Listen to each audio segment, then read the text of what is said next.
Stephen Klimas, yoga teacher and architect. The OM Project, which is a meditation and yoga retreat that Jenny Burgermeister and I are working on together. It's kind of Jennifer's big vision, and she thought of me as the person who could help her bring it about. So she contacted me, and we started putting together. I had these ideas of doing a sustainable community, and so we put together a plan of what it could possibly look like to kind of build some excitement in the community. Because in the end, we want the OM Project to be something that belongs to this community.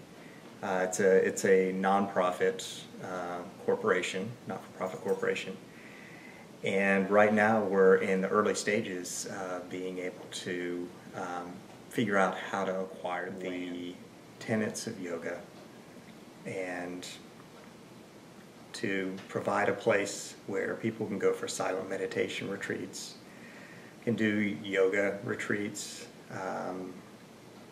could do pretty much any type of retreat that that you could think of. I don't think we need to limit ourselves to yoga. But what is really important about the OM Project is that it's an opportunity to educate the rest of the world on how you can build a sustainable community. All of the elements in it are using recycled materials and being able to, let's see, there's a word for it called permaculture. And permaculture is a culture that is self-sustaining in the project. I think one of the examples that I used during a presentation that I made at the conference was if you take an opportunistic species like flower beetles and throw them in a bag of flour, they'll consume the flour, they'll lay eggs, they'll fly away, and they'll leave their larvae behind. Their larvae will eat the flour, pupate, and then become beetles, and they'll fly away and find the next bag of flour.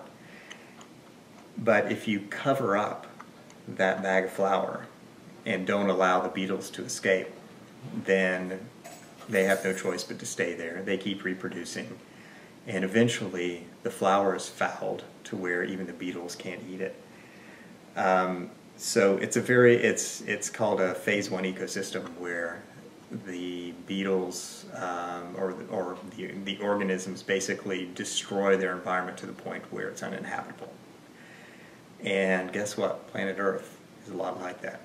Until we can come up with starships, we have to create a more sustainable ecosystem that's more like, say, a forest, where the entire thing is a living organism. The trees that grow and they fall and they become the waste from the trees, the waste from the other animals are recycled again through nutrients to build more trees, to feed more animals, etc. So nothing is wasted.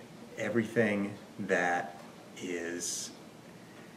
drops out of the system comes back into the system.